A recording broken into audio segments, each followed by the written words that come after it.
Next हमें दिया गया students, how does the heat travel in air. Heat हवा में किस तरीके से ट्रांसफर होती है, कैसे ट्रेवल करती है। तो यहाँ पर आप याद रखिएगा स्टूडेंट्स कि जैसे पानी में हीट का ट्रांसफर कन्वेक्शन मेथड के थ्रू होता है, वैसे ही एयर यानी हवा में भी हीट का जो ट्रांसफर होता है वो कन्वेक्शन मेथड के थ्रू ही होता है। तो यहाँ हम इसको ऐसे याद रख सकते हैं कि जो सॉलिड होते हैं उनमें हीट का ट्रांसफर कंडक्शन के थ्रू होता है, जबकि वाटर और एयर यानी कि पानी और हवा में हीट का ट्रांसफर दोनों में ही कन्वेक्शन मेथड के थ्रू होता है।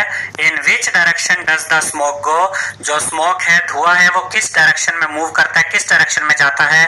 अब हम ये देखेंगे, the air near the heat source gets hot and rises. जब हवा को हीट का एक सोर्स मिल जाता है, जब हवा गर्म होती है तो वो राइज करती है यानी ऊपर की तरफ उठती है।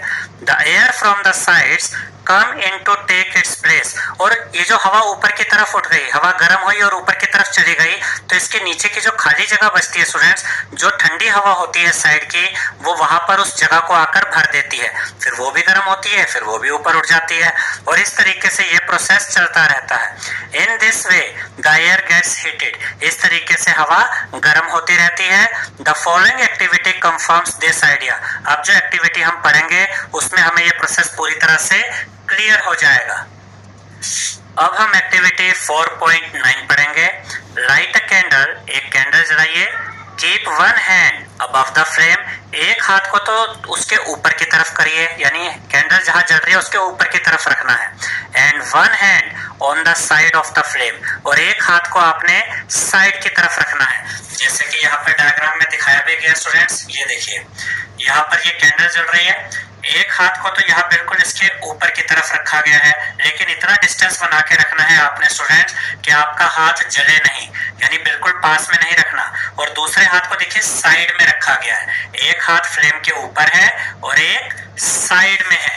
अब देखिए, do your hands feel equally hot, क्या आपके दोनों ही हैंड्स पर आपको एक समान यानी इक्वल हीट यानी इक्वल गर्मी फील हो रही है।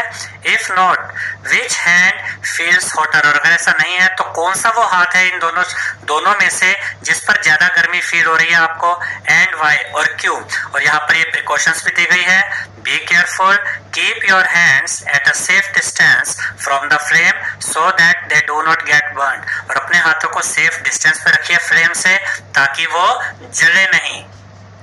अब इसको ध्यान से समझिएगा स्टूडेंट्स कि देखिए, ये फ्लेम जल रही है यहाँ पर कैंडल के ऊपर, यहाँ पर फ्लेम है, एक हाथ तो हमने साइड में रखा है और एक हाथ को यहाँ फ्लेम के ऊपर रखा है। अब यहाँ पर कन्वेक्शन मेथड की वजह से क्या होगा कि जो हवा है वो गर्म होकर ऊपर उठेगी और ठंडी हवा उसकी जगह लेगी। देखिए, ये जो फ्लेम है इसके ऊपर जो हवा है वो हवा इस फ्लेम के बहुत क्लोज है, तो वो पहले गर्म हो जाएगी और ऊपर की तरफ उठ जाएगी, और इस गर्म हवा के ऊपर उठने से जो यहाँ पर खाली जगह बनेगी, जो साइड की ठंडी हवा है वो उसकी जगह पर आ जाएगी, फिर ये गर्म होगी, ये ऊपर उठेगी, फिर खाली जगह बनेगी, फिर ठंडी हवा इधर आएगी, और ये प्रोसेस चलता रहेगा।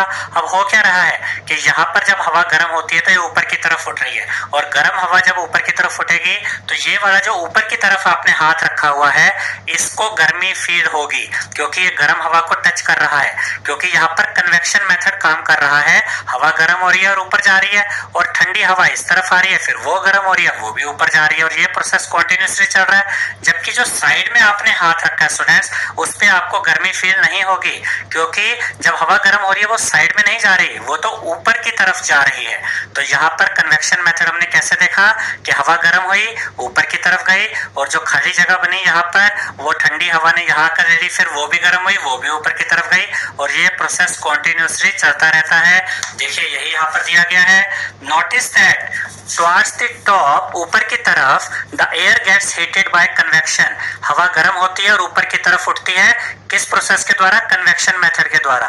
Therefore the hand above the flame feels hot, तो फ्लेम के ऊपर वाला जो ये हैंड है इसको गर्मी फील होती है। On the sides however there is no convection, side वाले हैंड की तरफ कन्वेक्शन नहीं हो रही है, हवा गर्म होकर साइड में नहीं जा रही है बल्कि वो तो ऊपर जा रही है। And air does not feel as hot as at the top, तो साइड वाले हाथ पे आपको गर्मी फील नहीं होगी, जबकि ऊपर वाले हाथ पे आपको गर्मी फील होगी। इसके बाद हम एक फिनोमिना के बारे में पढ़ेंगे स्टूडेंट्स, जो कि कोस्टल एरिया के लोगों को एक्सपीरियंस होता है, यानी कि जो समुद्र के किनारे रहने वाले लोग हैं, तटीय इलाकों में रहने वाले लोग हैं, वो इस फिनोमिना को फील करते हैं। The people living in the coastal areas experience an interesting phenomena. देखिए, जो कोस्टल एरियाज, तटीय इलाके, समुद्र के किनारे रहने वाले जो लोग हैं, वो इस फिनोमिना को फील करते हैं। इसको आगे पढ़ने से पहले स्टूडेंट्स, हम यहाँ पर ये डायग्राम्स की मदद से आपको ये पूरा कंसेप्ट समझा देते हैं। उसके बाद वो आगे जब हम रीड करेंगे तो आपको इजीली समझ आ जाएगा। देखिए, यहाँ पर दो टाइम को ध्यान में रखना है, एक डे टाइम और एक नाइट टाइम। और यहाँ पर देखिए, एक साइड में सी है, समुंदर है, और एक साइड पर ये जमीन है जहाँ पर लोग रह रहे हैं। अब जो लैंड होती है, जो जमीन होती है स्टूडेंट्स, ये दिन के समय सूरज की गर्मी की वजह से जल्दी गर्म हो जाती है। लैंड जल्दी गर्म होती है, जबकि समुंदर जल्दी गर्म नहीं होता। तो लैंड, जो जमीन होती है, वो जल्दी गर्म हो जाती है।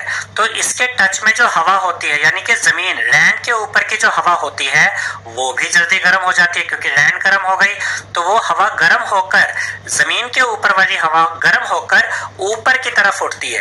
क्योंकि हवा गर्म होती है तो वो हल्की हो जाती है और ऊपर की तरफ उठती है, और फिर ये नीचे की जगह जो खाली हो जाती है, समुंदर की तरफ की जो हवा होती है स्टूडेंट्स, क्योंकि ये अभी उतनी गर्म नहीं होती, क्योंकि ये ठंडी रहती है अभी, तो ये उस खाली जगह को भरने के लिए जमीन की तरफ आ जाती है।